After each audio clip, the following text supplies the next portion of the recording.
Hello, everybody, and welcome to the Vancouver Resource Investment Conference channel. We are bringing the VRIC to you each and every week with our series of expert online panels.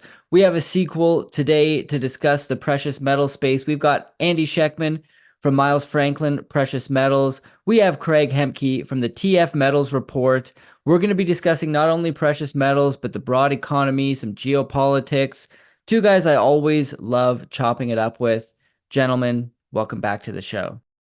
Good to be back. Thanks for having me. Good to see you too, my friend Craig. Let's do this. Let's do this. Let's get down to business. So I want to start with your current thoughts on the de-dollarization trend. It seems to have accelerated slightly since Putin recently announced at the St. Petersburg International Economic Forum that the BRICS nations were developing a new payment system that would be unaffected by sanctions and hostile actions from the West. I'm wondering what your thoughts are there, what this means for the US dollar. Is this accelerating the de-dollarization theme? And do you think gold will be involved in this new payment system in some form or another? And Andy, I'll start with you. Yeah, 100%. I mean, look, there's no reason that the BIS would have reclassified gold as the world's only other tier one reserve asset if they didn't have big plans in store for them. There's no reason that the central banks would have been on a buying spree the way that they have been here again in Q1 2024, surpassing the record Q1 2023. The central banks are buying at levels that we've never seen before. And it's also about repatriation. When you look at India, they bought 1.5 times the amount of gold they bought last year in the first quarter of this year, and then repatriated 100 metric tons from the Bank of England. When you take a look at Saudi Arabia and Egypt, two countries that have been admitted into the BRICS, they both repatriated their gold from the New York Federal Reserve, along with a handful of banks from Africa. When you talk about the ability to transact outside of the purview of the U.S. Sanctioning of the SWIFT system, Project M-Bridge, I've talked about this for over a year. I'm probably on your show before too, Jesse. And Project M-Bridge is a digital platform that allows the cross-border trading of digital currencies. And I find it interesting that the two trial trades they did in 2023 were first for oil and then for gold, where China used the digital yuan to buy oil cross-border, to buy gold cross-border, settling outside the SWIFT. And so when you see Saudi Arabia now join the Project M-Bridge as a full participant, this is a big deal. And so what you have, due to the weaponization of the dollar, the confiscation of Russian assets, and actually using them to fund the war, which is as crazy as anything they've ever done, literally. It's one thing to freeze and sanction, bad enough as the world reserve currency to think you can do that. It's another thing completely and totally to cross the line of confiscation and then using those proceeds to fund the foe of the country you stole them from in the midst of a war. It's absolutely insane. So absolutely, you will see, I think, a growing coalition of countries that are uniting against the suppression, or rather, excuse me, against the sanctioning is what I'm trying to say, and the confiscation of the Russian assets. And the ability to do all of this centers around the SWIFT system, and that's exactly what the Project M-Bridge will address, the ability for these countries to trade in their local currencies outside the SWIFT system with immediate settlement. So yeah, it is happening, and I think it will continue to happen. And Craig, your thoughts on Putin's announcement at the forum and what this means for the dollar and potentially for gold as well? Well, 100%. Andy couldn't have summed it up any better. I mean, he hit all of the points that people need to understand. This is happening. The only two extra things I'd add, you asked about, will gold be included in, whatever that provides a foundation?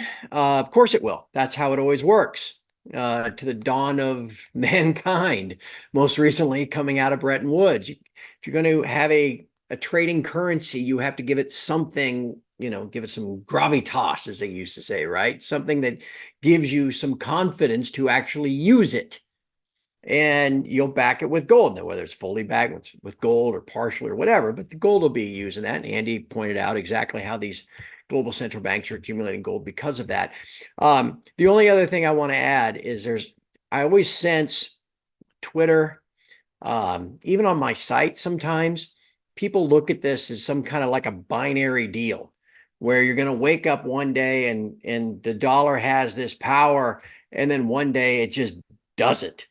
And the dollar one day has value and one day it doesn't. And that's not how it's going to work. It's not like an A-B flipping of a switch. Think of it instead as competition for the dollar.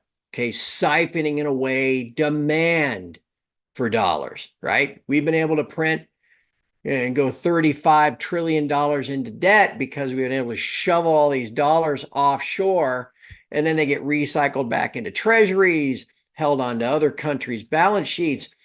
Okay, that demand for dollars is what kept inflation in check, kept interest rates low, everything else. As you lose demand gradually, incrementally, the dollar's share of global trade just keeps eating away. Think of it as any other good. And again, even if you've never taken a class of economics in, university or high school or whatever, most people are familiar that when you price something, you've got a supply curve and a demand curve.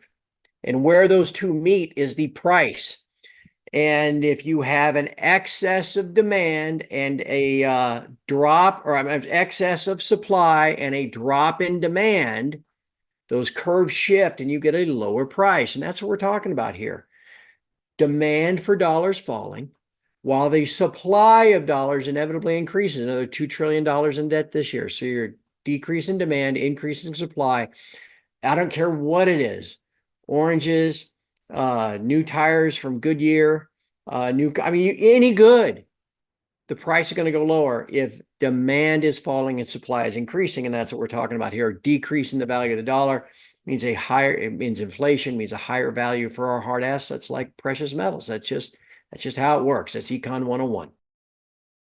And speaking of debt, debt levels in the US have now surpassed $34.5 trillion. The numbers get so big that they almost become completely meaningless, and it just keeps on climbing higher.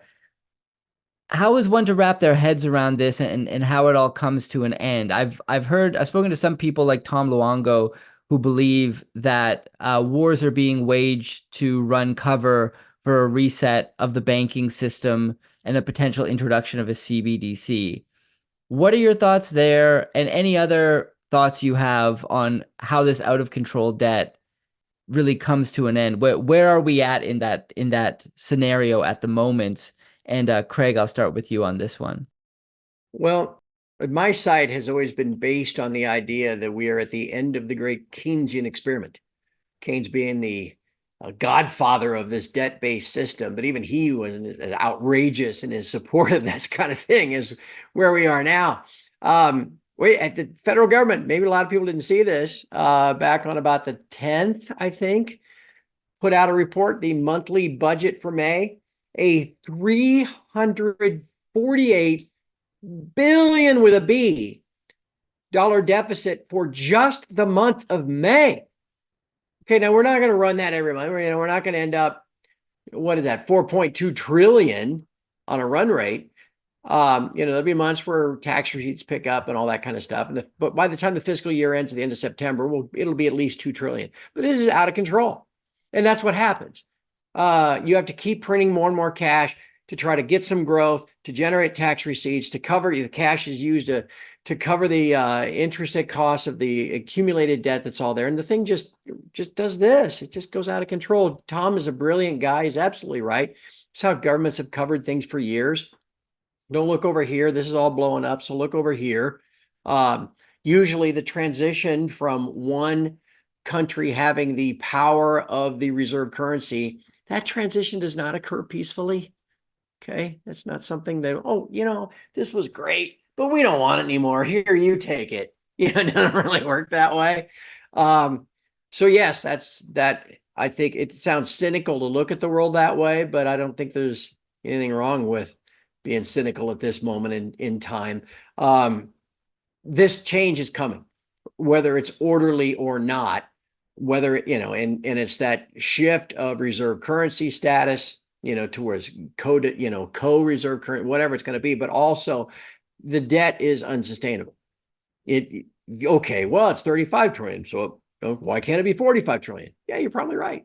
But at some point, the this drain swirling just goes so quick that the bottom drops out, and that point is inevitably coming. And I mean, that's just, again, this is just math, just like the econ. It's just econ. This is just math. This is how it's going to work out. So anyway, I'll turn it over to Andy. Yeah, Andy, I'd like to get your thoughts and also ask the additional question of a lot of people complain in the comment section, as they tend to do, and on other places online, though people have been prognosticating the collapse of the fiat system and the collapse of the US hegemon for decades now, and it always seems to be just around the corner, but it never pans out. That another year goes by. Obviously, we're seeing geopolitical events accelerate.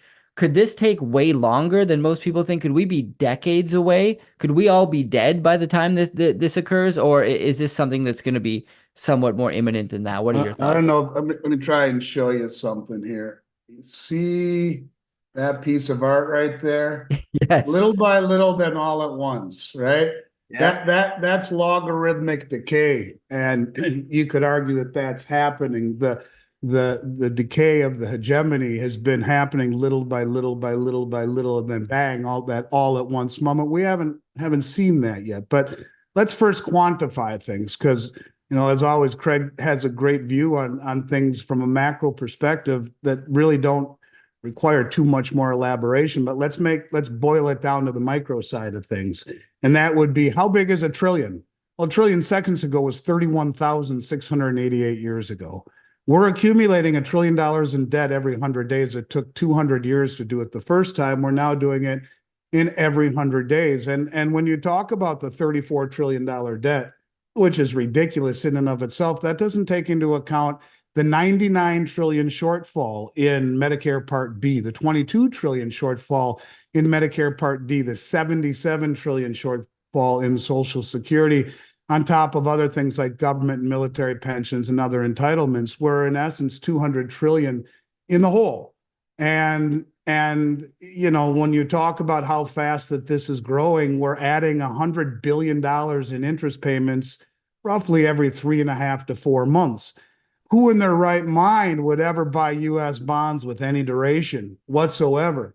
Now, Craig has talked a lot about in the past yield curve control. I've listened to a lot of his interviews about that. And at some point, if we continue down this path, who's going to buy it other than the Federal Reserve? And it would be a combination of yield curve control, where they effectively cap the rates by the Fed, and they'll be the only buyers of U.S. bonds of any duration whatsoever. And at the same time, you take a look at, when your question is, the impending demise of the U.S. has been discussed forever. And I agree with that. A lot of it is centered around, as Craig said, math.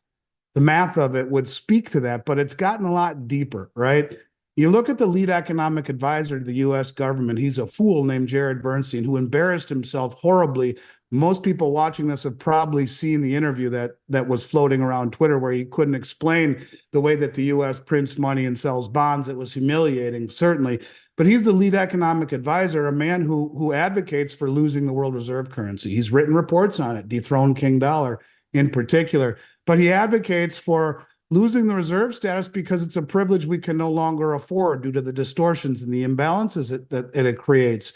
And so by weaponizing the dollar and signing an executive order to go green, that's bad enough. Added on to the 200 trillion in debt when you talk about the demise of the dollar. But if all of those things were true, and this country was still the beacon of freedom and justice and liberty, and that everyone admired throughout the world, I think we'd be okay. But you have to take a step back and say, what the hell's happened to the United States? We've admitted 17 people into this country illegally.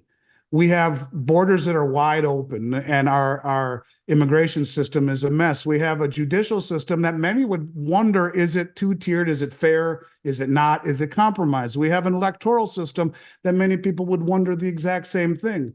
We have a country where you're no longer defined by your merit, but rather your sexual preference and your social agenda. We have a cancel culture where for 3 years, if I said the wrong word on a YouTube video I was on, the channel that I was interviewing on would be shut down and get a strike against them if you said the wrong thing. You know, you had to call it the cerveza sickness instead of its name. You couldn't say the president's son's name. Any of these things, many of which have panned out to be true, thus conspiratorialists, you know, we're talking about it and yet weren't allowed to speak of it. So when you talk about what's happened to this country, both inside and out, we're broke, we're insolvent, we've lost our bearings. What's made this country amazing is compromise. There's lawlessness in the cities. There's you know, massive immigration problem. There's all sorts of issues with the judicial system and the electoral system. There's all of the things that made this country great. Now you can throw it out the windows, including, you know, including the way that we look at the nuclear family, and all of these things. This is not lost on the rest of the world. And you know, I'll be giving a speech at the Rural Symposium in a month, and I'm giving two talks. One of them is it too stupid to be stupid? Is basically what it is. It's a little more political in the way I titled it, but is this all too stupid to be stupid? Could it really be that we're that foolish to think that by weaponizing the US dollar that there wouldn't be ramifications? Are we really that naive to think by telling Saudi Arabia and OPEC that we're going green that there wouldn't be ramifications for all of the things that we've let happen in this country, including the mismanagement of the world reserve currency, where we're adding $1 trillion in debt per month, that little by little by little by little, the chipping away at the hegemony, the chipping away at the settlement status of the dollar. You can see it as all these countries trade in local currencies, the chipping away at the reserve status of the dollar when all of these countries are shedding treasuries and buying gold instead, which has outperformed the treasury for the last 25 years, but can't be sanctioned or confiscated. It has no counterparty liability. The little by little by little, this is a very, very, very big deal. And it's one of these deals where it won't happen until it's ready to happen. And when you talk about the BRICS or the accentuation of losing the reserve status of the dollar, or, you know, you look at Saudi Arabia being the linchpin of the dollar hegemony. Why would they want to accept dollars when we have proven to inflate over normalizing our balance sheet? Why would they want to take treasuries when we have proven if you don't align ideologically, we'll confiscate them? And not to mention that they have proven to be a horrible investment over the last 2 years. In fact, more volatile for the first time in 45 years last year than the price of gold. So when we talk about could this happen, the demise of the dollar, absolutely. And I have to wonder, is it being orchestrated as such? Because of all of the mismanagement, of all of the weaponizing, of all of the things that the world would call us hypocritical, like invading Iraq 20 years ago under the guise of weapons of mass destruction. And we're sorry we didn't find any, but guess what? We're still here 20 years later, and we've destroyed the country and installed a new regime, but we're still sanctioning 14 of your banks for trading with Iran to buy liquid natural gas. And by the way, the $90 billion in oil revenue you made last year, yeah, we still hold it. You can't direct it. And I know you asked us for $1 billion last year at the end of 23. We told you it wasn't a good time. Come back later, maybe in 24. Well, as a result, Iraq has formally applied to BRICS. They're kicking Western coalition forces out of the country. If you own a company in Iraq and trade in dollars, you'll end up in prison and your business confiscated. And they've gotten rid of all green dollars in the whole country, all of them. No banks hold them anymore. The world, much of the Southern Hemisphere, looks at us as being hypocritical. So what are they doing about it? They're uniting in a common group, that is the BRICS. And the last meeting that they just talked about just the other day in Russia, they're talking about 59 countries plan to formally join BRICS. 59 countries. 21,000 people attended this summit in Russia just the other day with 139 nations represented. This is no small deal, but little by little by little by little, bang, you get that moment where they say, we're done. And to Craig's point, you know, yes, it won't happen all at once. It's happening right now, little by little by little. And that little by little is what people, the naysayers say, the normalcy bias, it's a nothing burger, right? They'll be freaked out by how fast things change when it actually does change. But I would argue James Rickards has a very good take on all of this. And he says, look, you know, everyone's talking about the common settlement currency. And it will come, but not until they have enough countries represented. Right now, there's 10. And if you get paid in a common settlement currency, you can only go shopping in 10 currencies. But if what they just said, what the joint finance ministers came out and said about this meeting, that 59 countries want to join, well, now you have 59 countries to shop in. And if you don't think that gold will be part of it, ask yourself, why did the BIS reclassify it as the only other tier one? And why are the central banks buying it and repatriating it the way that they are? Because counterparty risk is a big deal, and we've proven that. And these countries in and of themselves have not had the ability to stand up to the West. They haven't had the sophistication, the desire, the coordination, the wealth, all of these things they do now, and it's growing. And so, yes, I would say that it won't happen all at once until it does happen all at once. And it's been happening little by little for a very long time now.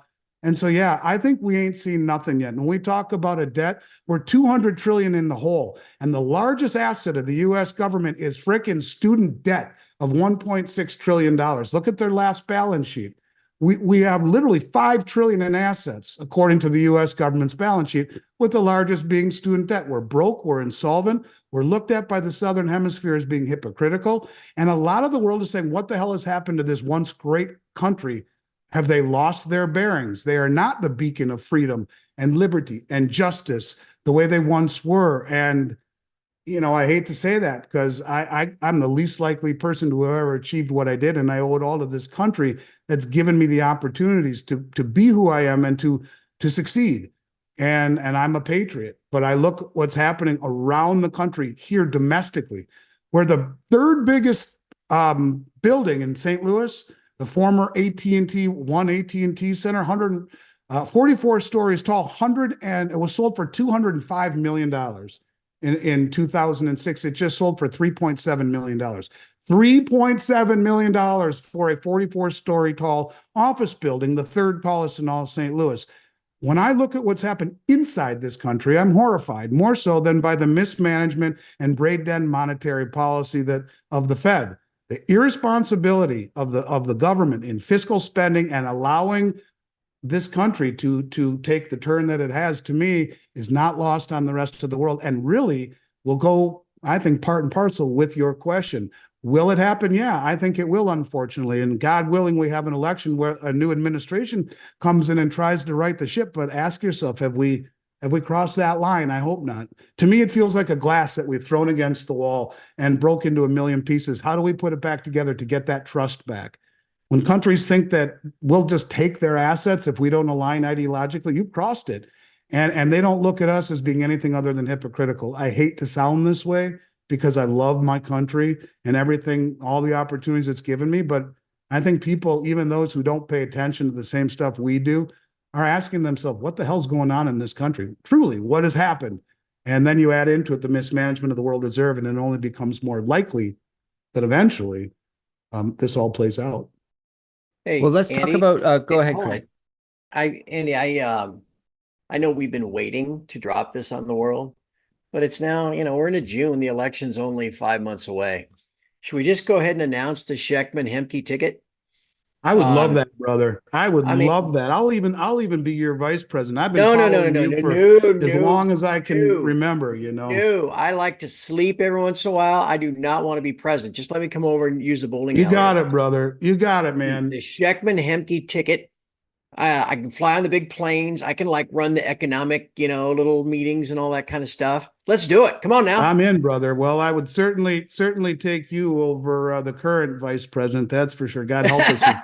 What's behind all right, door so there you go. work. Jesse, But we just made news. I don't like to be a That'll be the headline of this guys. video. I'm not a doom and gloomer. I'm a patriot and love this country. But look around you and ask yourself, is this too stupid to be stupid? I don't know. I hope I'm wrong. Schectman Hemke 24. In. Yes. Done. And you're preaching to the choir there, Andy. I've fled my own country of Canada, which I'm back visiting, lovely place, to get away from a lot of the madness you describe, and go to Serbia and former Yugoslavia, which most people associate with communism. And they went through all of that, a lot of the things that you're describing. And once they came out the other side, they never want to go back. So it's a whole other world that's very fascinating from a freedom perspective. Now, I want to get your thoughts on asset allocation, how people can protect their wealth. I spoke with Andrew Slay from Sprott Money. This was last week on my show. And he had an idea that a lot of people would consider extreme, which is get out of all stocks altogether, no stocks, no bonds, get as much of your cash as possible out of the bank beyond what you need for expenses and to pay your bills, etc. Put it all into physical gold and silver within your possession. Now, that's a pretty extreme stance, I guess, depending on your point of view. From my perspective, I want to also participate in the gold and silver mining space. So I want to invest in equities. However, if you're of the mind that David Rogers Webb, when he wrote that book, The Great Taking, that, okay, well, maybe they're going to be able to literally confiscate everything you own that you don't hold in your own possession.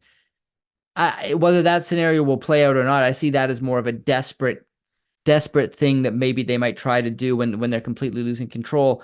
But what are your thoughts in terms of, is it safe to be in the bank? Is it safe to hold equities, or should people be 100% gold and silver outside of their needs in terms of cash? And Craig, I'll start with you on this one. Well, this is kind of touches upon the same thing we just discussed. Okay, you can paint this scenario and think that could happen next week. I get people, oh, this next 3-day weekend is going to be the big bank holiday. It's the same thing. A situation where that happens could eventually happen. I remember the late great Jim Sinclair talking about getting out of the system, GOTS, 10 years ago, right? Getting all your equities and hold them in, get them out of street name and hold them yourself and all that kind of stuff.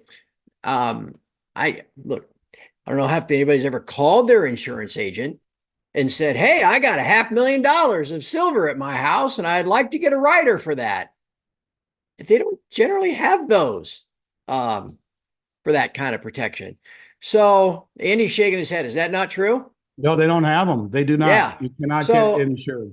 So again, it's nice to think you're going to cash out your whole IRA and you're going to, hold all your own metal and all that kind of stuff. But that's, in the end of the day, when you can have, Miles Franklin store it for you, is probably a better option than, cashing, burying it all in your backyard or something like. So yeah, I'm kind of going off on a tangent. I guess what I'm getting at is I'm not at a point where I think that is a viable investment option to just dump everything, buy nothing but physical metal. Because again, it looked like that was a good idea in about 2010 too.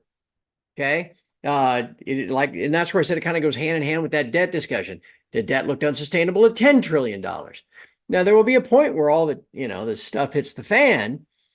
But in the meantime, I guess in terms of asset allocation and protecting yourself against this stuff, I think this whole crack up boom, this Austrian economic idea probably comes first, before we get to this where everything just collapses in on itself.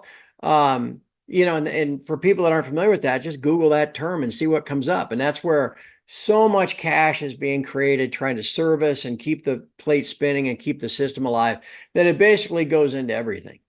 And it's the crack up boom. Your house goes up in value, and it's all very inflationary. And as long as you have assets and you can somehow generate a return that's in excess of the inflation rate, then you're doing it. The problem is in this country, and Andy kind of touched upon this a little bit, is we have this terrible dichotomy of people that have assets, that do benefit from the stock market going up versus the 52% of the people in a recent Fed survey that don't even have $2,000 freaking dollars in the bank. So what good is all, the crack up boom going to do them? It's just going to make their life that much more miserable. So anyway, I don't know if Jess, you have answered your question. I would still be reluctant to pursue that type of investment asset allocation strategy. And again, logistics of pulling that off notwithstanding, just from where I think we still are in this process. And Andy, your thoughts on Sure. the concept of going 100% to metals? Are you a bit more moderate? Do you agree with that? What are your thoughts? I'm not the poster child for Finance 101, not even a little bit, and I'm not moderate. However, I will tell you that my business started or was founded on Swiss investments, and I spent 3 summers when I was 19, 20, and 21 in Zurich learning from Swiss bankers, in essence. And one man in the Swiss insurance industry, his name was Jean-Pierre Louvet, and he opened my eyes to something that I have kind of followed for my whole career. And that was also echoed by my mentor, Richard Russell, God rest his soul, where Richard spoke of the primary trend. And in both instances, whether it be Jean-Pierre or Richard Russell, both of them echoed the same thing. And they said the key to investing is not to be broadly diversified. In fact, that broad diversification is a term invented out of fiduciary responsibility by financial advisories so they don't get sued. But if you think about it, the environment we are in right now, broad diversification, an advisor might say stocks, bonds, and real estate. The one thing that they are all tied to in terms of inversely would be a massive expansion in interest rates, which would hurt your portfolio dramatically. And it wouldn't give you that diversity, that safety net that you're looking for. Both guys said the way to succeed is not to be broadly diversified, but to identify the primary trend. In other words, you're standing at the bank of the river.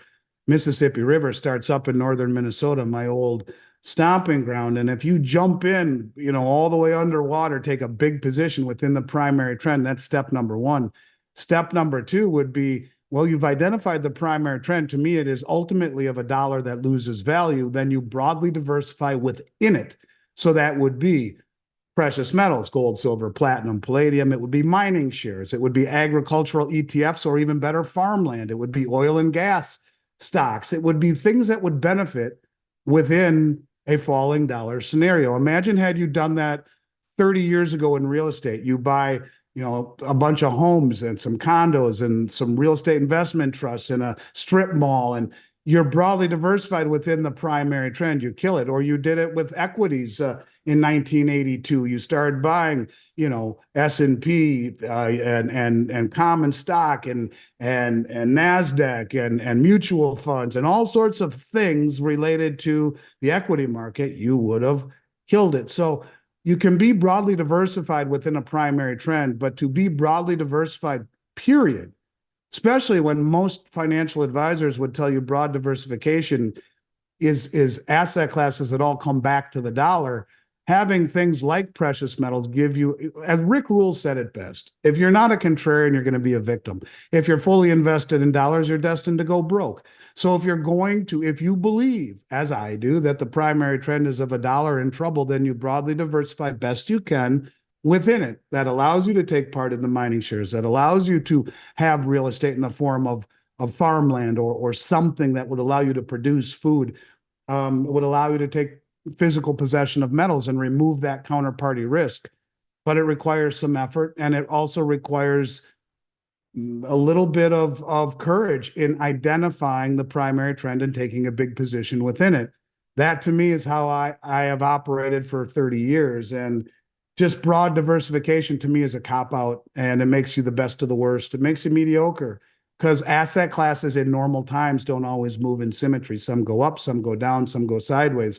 But what makes things far more challenging this time around is the distortions that were created through 15 years of suppressed interest rates and 4 or 5 years worth of money that was poured on the system like, syrup on pancakes. And it created distortions in asset prices, all of which are inversely correlated to a spike in interest rates. So what the gentleman from Sprott Money was talking about is the removal of counterparty risk. You alluded to that with The Great Taking, which is a terrifying book by David Rogers Webb. And there is something to be said for removal of counterparty risk in a systemic system like ours, where, Janet Yellen said they had to, even though it was illegal according to the Dodd-Frank Act, they had to bail out Silicon Valley Bank and Signature Bank because it was too systemic to bring down the system. Just like UBS had to buy Credit Suisse because it was too systemic, it would break down the system. So the removal of counterparty risk with a good portion of your assets is not a bad idea. But going back to Jim Sinclair, he actually got in touch with Mishka Van Dorp from Sprott, good friend of mine, Sprott Global in the US. And Mishka was in charge of putting all of these stocks in street name. And it was a real pain in the butt, he said. And even more so, Sprott hated it. And then when they wanted to sell it to get it back registered again was next to impossible. So, when you talk about holding securities in your own name, it's doable. It's very difficult. The brokerages typically don't like it. But there's wisdom to be found in everything that he said, that I said, that Craig said, that you're talking about. It's what makes sense to you. But yeah, I think you take little bits from everything that's been said here and try to find a happy medium for you. For me, it's broadly diversifying within the primary trend. But step number one is identifying the primary trend, what you think it is. To me, it's of a dollar that ultimately loses ground. What's up, guys? Quick break. My name is Jay Martin. I'm the CEO of Cambridge House and the host of the Vancouver Resource Investment Conference. I wanted to quickly point your attention to a link right beneath this video where you can subscribe to our new weekly newsletter. If you want to better understand the minds of the best investors in the resource space, subscribe to this newsletter. I author it personally every Sunday, and I love writing it. Hit that link below to subscribe. All right, back to the interview. Very interesting thoughts there. I want to hone in on silver for a moment specifically. Andy, you've called silver the opportunity of a generation. Craig, the last time I had you on my show, you said believe silver will eventually break out to the $31 to $32 level. We have now seen that happen to where now it's corrected to where it sits around $29 and change. I'd like to get both of your updated forecasts on silver and where you see it headed. Some people look at silver as simply a leverage play on gold, something that's far more speculative. I've spoken to a number of people now who have flat out said silver is no longer money. It's no longer a monetary metal. It's strictly an industrial commodity. It has a lot going for it in that sense. But as you pointed out, Andy, about gold being reclassified as a tier one asset, silver has not. Silver is not being accumulated by central banks. So I'd like to get your updated thoughts on silver here. And Craig, I'll start with you. Where do we start? Well, I agree with silver has, at this point in time, silver has more in common with copper than it has with gold. There's an investment component, and Miles Franklin will help you with that. And we all talk about owning silver bars and, and coins and all that kind of stuff. There is an investment component that copper doesn't have, but there's no monetary component. I would be surprised if silver is counted, included in the basket of things, behind whatever the next currency is, that sort of thing. So from a fundamental standpoint, it shares some of those commercial industrial applications like copper. We talk about this green stuff and electrification and everything else. And I'm sure a lot of folks have seen these charts that the world's going to need as much copper in the next 5 years as ever mined, that sort of thing. And silver kind of falls in line with that. Now, then you add on the investment component, the demand that's coming not only for physical silver for industry in China, but investments. India, when the price of gold gets high in India, typically they start accumulating silver instead. I mean, all these other things, the structural supply deficit that the Silver Institute now says over the last, from this year, and then including the 3 previous years, would be about 700 billion ounces total. Okay, so you start running into some actual fundamentals here that don't really matter in the day-to-day in the current pricing scheme. So I'll be curious to see how silver trades as we get deeper into the year. There's a lot of, I still read a lot about, to the moon, like, the next landing spot is somewhere, in the Sea of Tranquility. And I think to me represents a fundamental misunderstanding of how the pricing scheme operates, at least at present. It will always move up in a manner of 2 steps forward and 1 step back, as long as the primary pricing structure is these derivatives that trade in New York and in London. When the day comes that, just like losing dollar reserve currency power, we lose the pricing power for the precious metals and it shifts back to a more physical market, well, then maybe you have the opportunity to see these, exponential level gains as the world realizes that there's not as much silver as you're led to believe through the issuance of all these futures contracts and ETFs and unallocated accounts and all the other phony baloney stuff. So that's a long answer, I guess, what was a short question where I think silver goes from here. Well, the next leg up will probably take it to about 34, 36, and it's going to run into the same kind of resistance that it's run into here at 3250-ish. When we get through there, then we'll be talking 40, and you can begin to click off these resistance levels. But the idea that, I still see people that, we're going to be at 48 by the end of June type of thing. And I not in the way price is currently discovered or not. Okay. There will be a time, like I said, fundamentals will matter.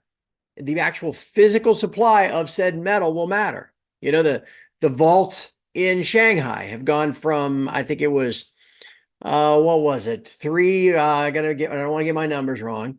3,000 metric tons to 720. No, 3 million metric tons down to 720,000. Yes. Yeah, metric tons.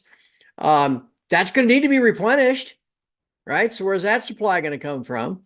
That does have an impact, but again, I'm repeating myself now because it's late in the day and I'm an old person. I should be at the Golden Corral buffet line before 6 so that prices don't go up.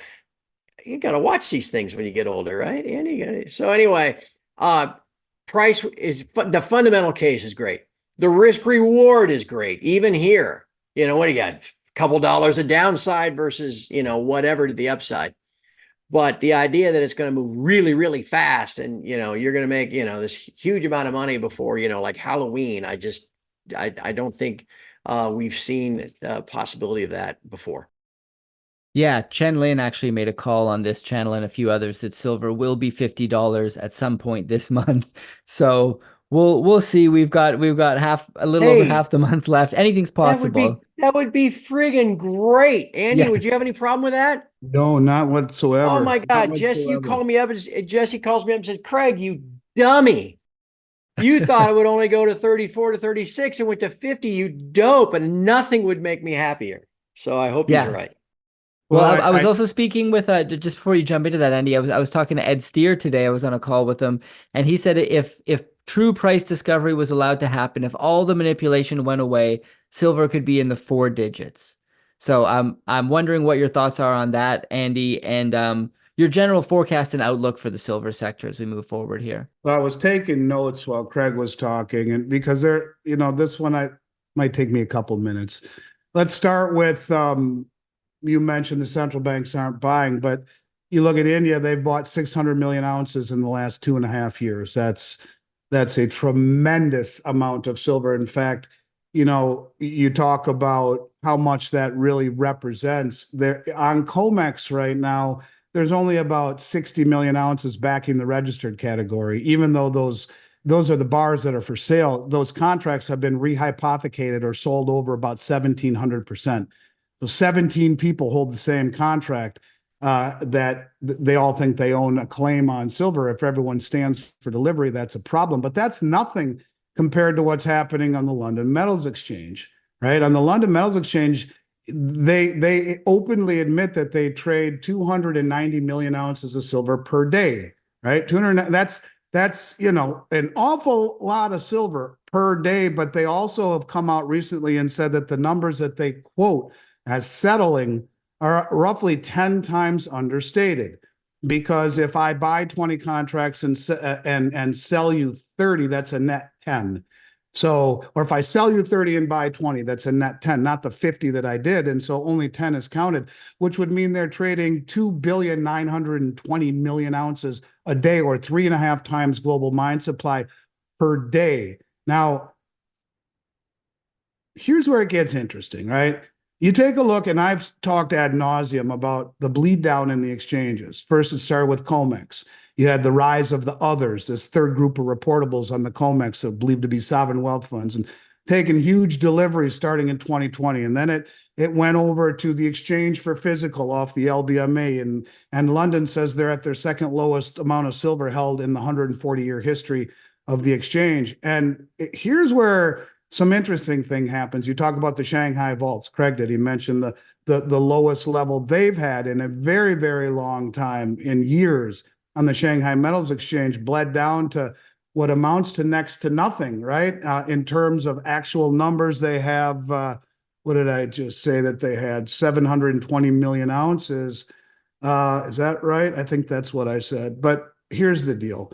If you go to the Shanghai Gold Exchange website, you'll see something interesting.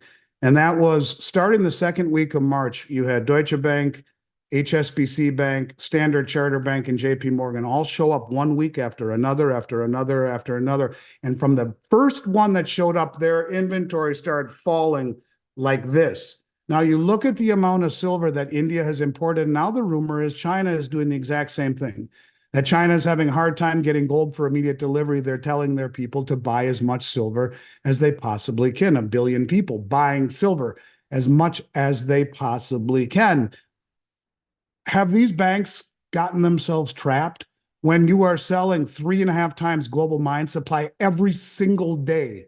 You see, when these exchanges were set up, the LBMA a long time ago, a century plus ago, and the COMEX in 1974, I believe, these countries that are standing for delivery could not do that. They didn't have the money, the sophistication, the know-how, the desire to do this, but they are now.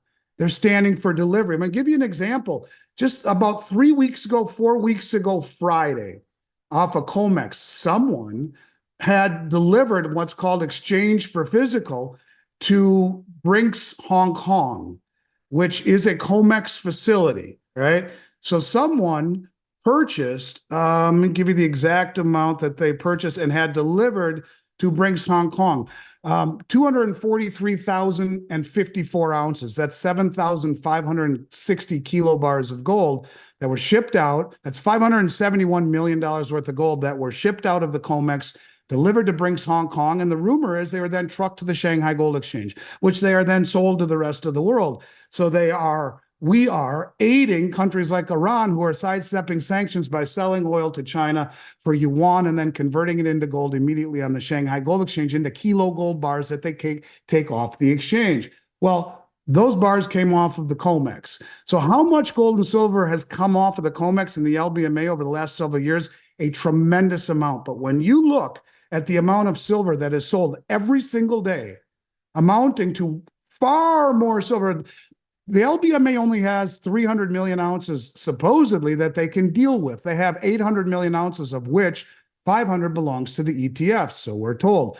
So if they have 300 million ounces, how the hell are they trading 2 billion ounces of silver a day, every day? How? It's all a promise to pay. It's a rehypothecated contract that no one ever stands for delivery until they do. Now, I find it interesting. You cannot export gold out of China, but you can export silver.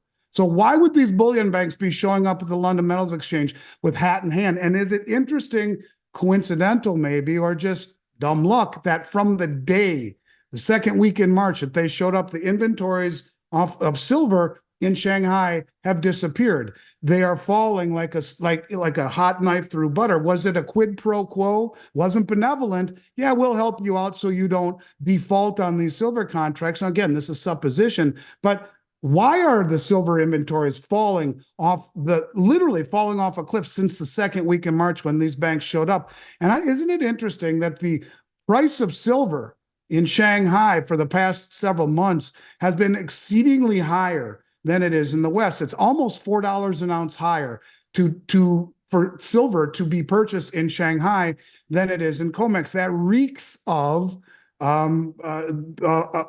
enticing the buyers, arbitrage, the sophisticated traders to buy in the West and deliver in the East. All I am simply saying to you is that in my mind, gold and silver markets are trading by a new set of rules. And it almost seems to me that all commodities have taken on a valuation greater than that of currency. It's he who has the gold, but not just the gold, the rare earths. You know that there was I don't mean to go too far off of the question, but there was just a report that came out just yesterday, the day before, from JP Morgan, who basically said, I'll just read it, just a little bit of it, that China has everything that we need in terms of the rare earths. In 2022, China produced 68% of the world's rare earth metals and 70% of the world's graphite, which is used in batteries and engines and all sorts of stuff. But they also said that they've processed 100% of the world's graphite supply and 90% of the rare earths and 74% of the cobalt. They went on to talk recently in another article that they own the majority of all the world's wheat and soybeans and corn and copper and aluminum, all of these items. As who said this? Oh, Zoltan Pozsar. What did he say? Bretton Woods 3, Bretton Woods 1 when we took over for the pound sterling, Bretton Woods 2 loosely when we became the petrodollar, and now Bretton Woods 3. That's all about commodities and not about opaque debt promises, but about commodities and transparency. And what you are seeing slowly is the accumulation of real world commodities. And they're being done so by using the suppression of the Western markets where idiot commercial bankers, and they all belong to the LBMA, and it's an over-the-counter market where it's not as transparent as an exchange-driven market like COMEX. And all of these idiots have created an environment where they have rehypothecated and sold over and over and over and over and over again naked so much gold and silver that it has not been able to fully express itself in terms of price discovery. To Ed Steer's point, if you take the suppression out of it, where does it go? Now, the question I think that maybe I have a little understanding on, but it's just a guess. I have a friend who works for the Department of Defense, and he has told me that when I have said there's 500 ounces in the tip of a Tomahawk cruise missile, that I'm right, that he actually helped design the Tomahawk cruise missile, that there's between 13 and 14 kilograms in the tip of every Tomahawk cruise missile. Why would these commercial banks be as stupid as a mud wall in a rainstorm by naked shorting to the degree that they are silver, the largest concentrated short position of any commodity traded on COMEX, and rehypothecated God knows how many hundreds or thousands of times on the LBMA? And the answer that I keep coming back with is, why is the Silver Institute omitting military applications from their supply-demand fundamentals when we have a 280 million ounce shortfall again? Is it interesting when all the wars that are being fought and missiles being fired, that the military-industrial complex is probably more powerful than Washington, and they are pulling the strings? Why would these banks be shorting the price the way that they are? And I go all the way back to the most incredible interview I've ever seen by Chris Marcus, my good buddy from Arcadia Economics, and Bart Chilton, God rest his soul, the former head of the CFTC, who said this stuff. That JP Morgan inherited Bear Stearns' abnormally large short position, that Jamie Dimon told Hank Paulson and Ben Bernanke, sure, I'll take it, but I'm going to be in violation of position limits.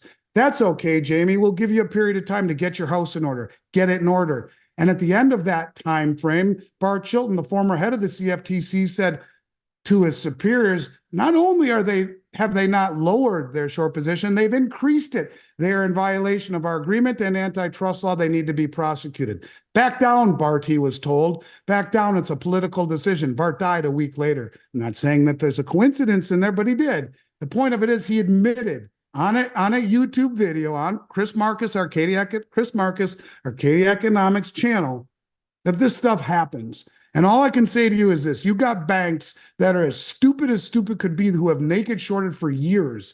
And you know how we're going to lose this war? Little by little, and then all at once, because they are draining the exchanges using the brain dead suppression of these commodities. Where it used to be no one would stand up or stand for delivery or challenge them, that's changing. India has imported 600 million ounces of silver in under 3 years. They bought more silver in the first quarter of this year than they did in all of 2023.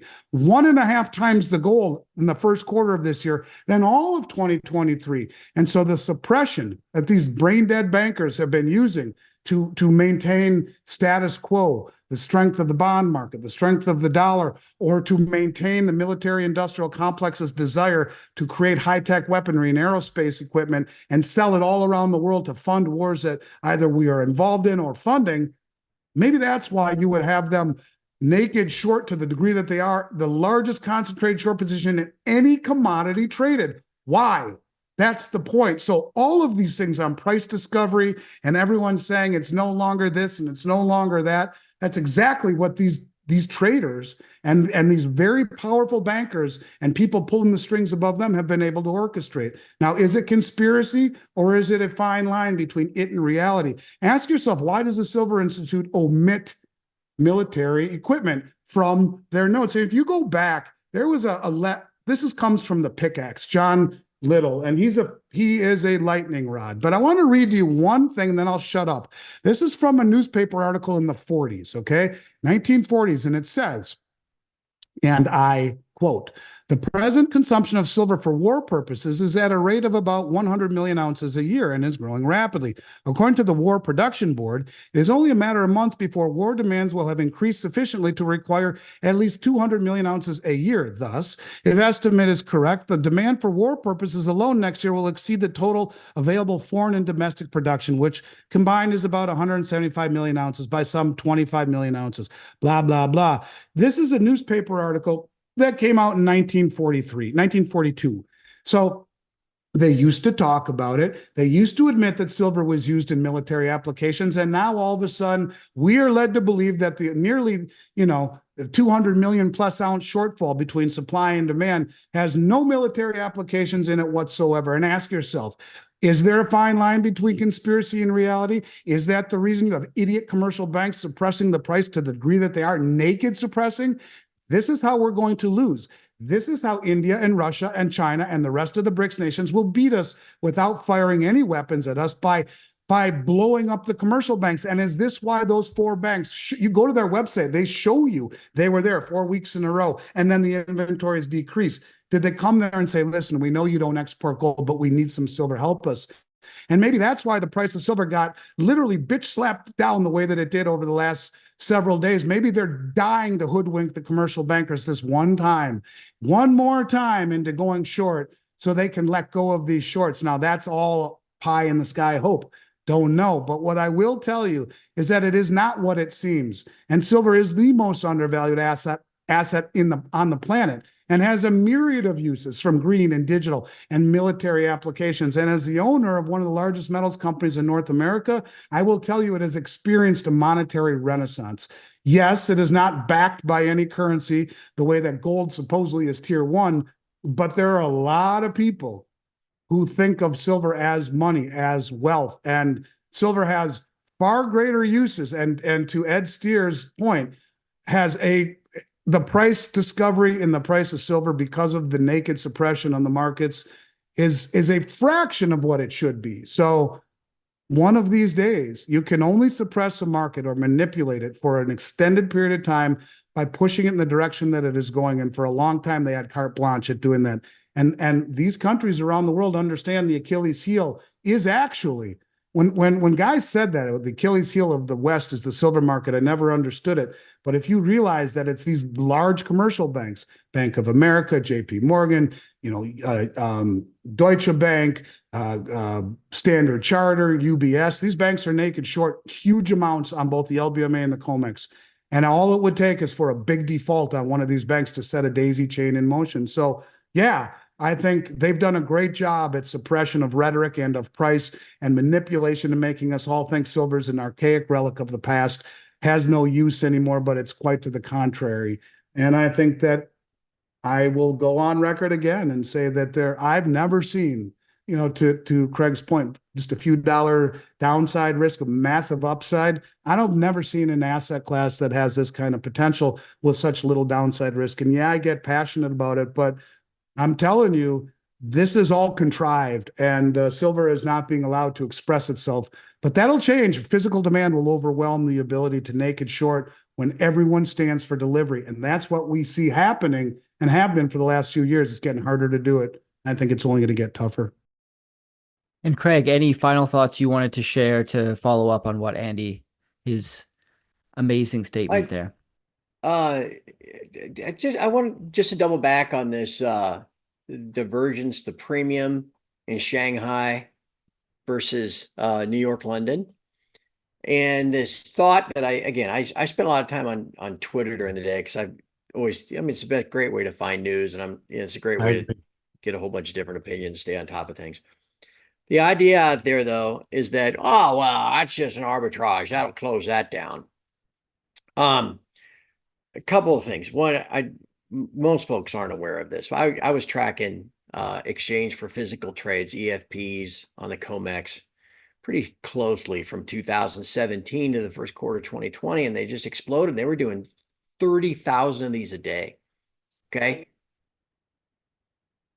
There you go. Well, thank you. Yesterday, they did 767. Okay, that's how it should be. But they were doing 30,000 in the first quarter, right before COVID hit. It peaked. And all these bank traders were doing is they're nicking each other for a couple of bucks. It's almost like a high frequency trade in that they're playing the difference, the contango of the board between the futures and versus XAU USD, the spot. And they're settling it out on the physical side with XAU, and anyway, the whole thing blew up on them when COVID hit. And then remember all the stories about, oh yeah, the logistics, they can't fly this metal around anymore and all this kind of stuff. And suddenly the CME had to introduce a contract that could be settled in fractions of London bars. Remember all this crap? Okay. That was a physical gold shortage then that it blew up in there. And remember, there was a while there where the contango from spot to the front month was like $100. Okay, why? Because, well, that should have been arbed away. Well, there wasn't the physical metal, right? Okay, so let's think about that in the present terms of what we're seeing in Shanghai, where the premium has been as high as what, 15%? Because it's around 12, 13 now, maybe $4. And people are like, well, that should just be arbed away. You could get a COMEX contract, 5,000 ounces, and make 4,000 bucks or make $4 an ounce. This is the easiest trade in the world. Is it? Without getting into the logistics and the VAT tax and all this other stuff, just think about the mechanics of the trade, because this is what gets lost. Okay, if you're going to arb that, you are going to execute two trades. You're going to sell in Shanghai, allegedly, right? That's bringing the higher price down. You're going to buy in New York or London, and you're going to bring that, but you're selling here and buying here, right? And they arb eliminate. That's how it's supposed to work. Okay, but that's two trades. You execute that trade, you're on the hook to deliver in Shanghai, right? You sold there. You shorted there is basically what you did. You said, okay, yeah, all right, I'll sell here for $34. I'll take your $34. Well, somebody's buying at $34. Somebody's expecting you to eventually provide that metal, right? So where did you get your metal? Well, I bought it long in London or New York. Well, what if they don't give it to you? What if they give you the whole runaround? Well, sign here, we'll get it to you in 90 days. Oh, you get one of these warehouse receipts, one of these, delivery, these warrants and all this. No, wait a second, that's not going to work. These Chinese communist people, they'll take my kidney if I don't deliver. Okay? So this idea that this is the easiest thing in the world, there is a premium because people are unwilling to take that risk. If it was easy, okay, it would collapse, but it's not, and it's going to keep widening, okay, to the point where either some people are going to be willing to take that risk, or it's going to be obvious that there's a real problem. So as you were talking, Andy, I thought, well, this is a point I've been trying to make to people, that this is not just this click, click, click, click, click, done. Oh, I just made $4 an ounce. Woohoo, look at me. And a little more complicated than that. And that premium thing is a real deal. And it is indicative of not just logistics, not just the VAT tax. That is an indication that getting the metal is not easy. And that's something. So I just, you asked me, Jesse, what would I add? I just asked people to keep an eye on that premium, because that's telling you something. What exactly? Well, it still remains to be seen, but it's telling you something, and it's something we got to keep an eye on. Well, gentlemen, this has been a fantastic conversation. As always, a ton of fun. I'm sure the audience will love it as well. Before I do let both of you go, Craig, why don't you tell us about the TF Metals report? Well, this little side of mine, we've been around for almost 15 years. It's $15 a month. I had somebody, when you quit, I get these every once in a while, when you quit, we always have a little thing. Says, why'd you quit? Well, I don't have time, whatever. And I got another one today. It said, too expensive for the value received. $15 for God's sake. Well, maybe that's true. I don't know. But the value that you receive is, I do analysis every day, post the morning and podcast the afternoon. Even more valuable is your chance to be on the site and interact with all of your fellow site members. We're all in the same boat. It doesn't matter what your politics are. We're not like flaming each other. We're not screaming at each other. It's not like, like a zero hedge comment section thing. We're all trying to help each other. And so, yeah, I don't know. I think it's pretty, that guy notwithstanding, I think it's pretty valuable. I encourage at a time like this, man, come check us out. I mean, you want to just stick around for a month, knock yourself out, and you can do that. But anyway, tfmetalsreport.com is where you go. Great. I'll put that in the description below so people can check it out. Andy, tell us about Miles Franklin Precious Metals. Now, personally say a lot of the stuff I've learned through the years I learned through Craig, and it's money well spent. You can find us, of course, at milesfranklin.com. The best way to reach us to get our price list that we hold close to the vest that will be as good or better than anyone in North America is info@milesfranklin.com. Just request the price list or ask any questions that you heard on this interview or any others or any that are burning a hole through your brain that you just need to get answered. Fire them away with no obligation at all. We'll answer them. We'll send you the price list and info@milesfranklin.com. It'll be 35 years at the end of the year that we've been in business, and hopefully another 35 yet to come. So we're not planning on going anywhere. We'd love to earn people's business and trust, but if they just want to see what our prices are all about, info@milesfranklin, request the price list with no obligation whatsoever. And Jesse, thanks for having me back, bud. It's always a pleasure. Even better when you got Craig here and get to bounce things off of him. It's a lot of fun. I look forward to picking up where we left off. Hopefully not too far down the road. I have a feeling that the next several weeks and months leading up to the big meeting for the BRICS in October and the election in November may be the craziest of all time. So I'm just a text away. Say the word and I'll come back. And but regardless, I look forward to picking up where we left off. And as always, Craig, thanks for the great conversation, and you stay well too, brother. And thanks, Andy. And again, everybody, the Gold Party nominating convention should be great fun this summer too. I'm in, man. We get nominated at the top of the ticket. Should be a lot of fun. So anyway, I'm in. Yeah, Count me anytime in. you want, Jesse, we'll do it again. Excellent. Well, thank you so much for coming on. And definitely, I think things will only get more interesting as time moves forward. So would love to have you both on for an update. And until then, Godspeed, my friends.